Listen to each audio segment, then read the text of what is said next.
Taoiseach, would you not accept that this is a toxic brand, that the vast majority of citizens won't accept it?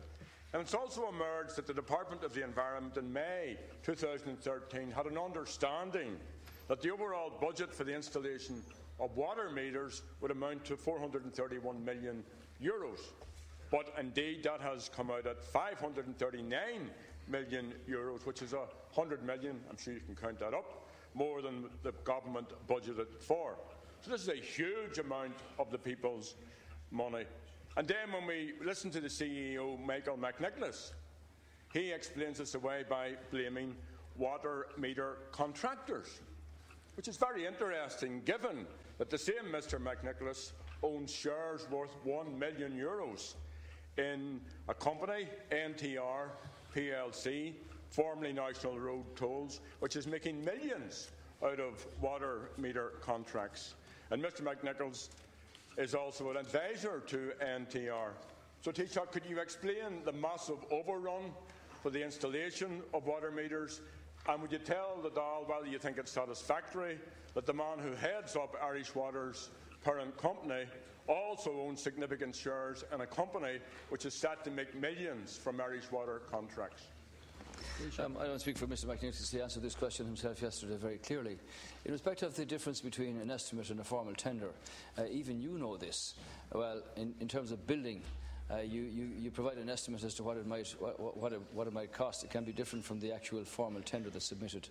And the Chief Executive outlined the difference between an estimate and a formal tender, and that's the reason for the difference in the figures between the estimate and the formal tender. I might say to you, when I'm on my feet, Deputy Adams, a number of your people in Limerick last night, at least those associated with the party that you lead, were most insulting to ordinary people who attended a party meeting in Limerick. I'm quite sure you might send a message to them, particularly in their language towards women who attended a meeting and were walking home as ordinary citizens. I don't believe that you would condone some of the language that was heard down there, and they were carrying banners associated with the party. I think you might send them a message, please. Deputy Adams. Well, I won't accept your word for what transpired in Limerick last night. However, let me say very, very clearly that I stand over the principle of peaceful demonstrations, which should not be insulting or threatening to anyone. But look, you said you couldn't speak for Mr McNicholas. I didn't ask you to speak for Mr McNicholas. I asked you as the Taoiseach, and I repeat it, do you think it's satisfactory that the man who heads up Irish Water's parent company also owns significant shares in a company which is set to make millions from Irish Water contracts? It's very simple. Do you, as Taoiseach, accept that this is a satisfactory situation? Now, you may also know that more than 17,000 people who returned their packs to Irish Water did so without filling them in. And that was an act of protest, peaceful, democratic protest by them, part of a real democratic revolution, protesting against water charges. And they made it clear they did not want to be customers of Irish Water. But what happened was that Irish Water signed them up against their will in an act of extreme arrogance, and characteristic of your government and also of this company. So, can you tell us, first of all, going back to the initial question about whether this is appropriate and satisfactory behaviour around a man who has huge number of shares, €1 million of shares, set to earn money from this whole project? And do you believe that Irish Water's appropriation of the names and addresses of citizens clearly opposed to water charges in order to sign them up for water charges, is that legitimate? Is it fair? Would it even stand up to Irish contract law? Taoiseach. Well, obviously, the question you're asking me is a matter for Arvia. Mr McNicholas stated that he had declared that he had shares in NTR quite openly.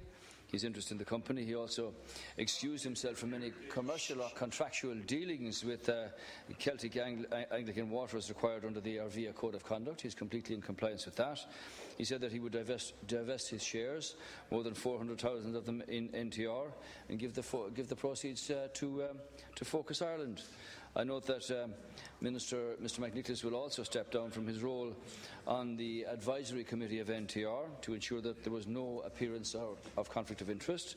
I welcome his commitment to building public confidence in Irish water and to ensuring appropriate governance structures within the utility. The government, as you know, is taking steps to strengthen the governance of Irish water, to improve public confidence in the utility. A single unitary board for Arvia.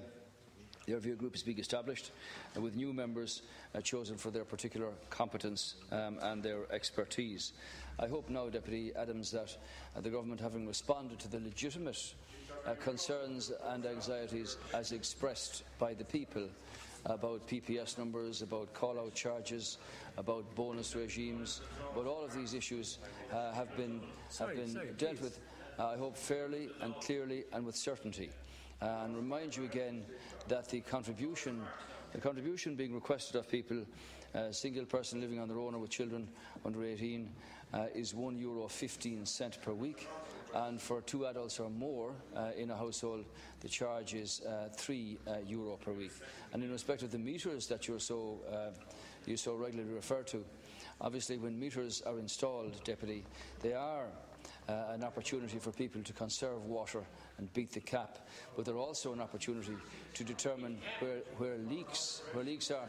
And the more leaks that are fixed, the less treated water goes to waste. Therefore, the less cost there is in the public in providing that water in the first place.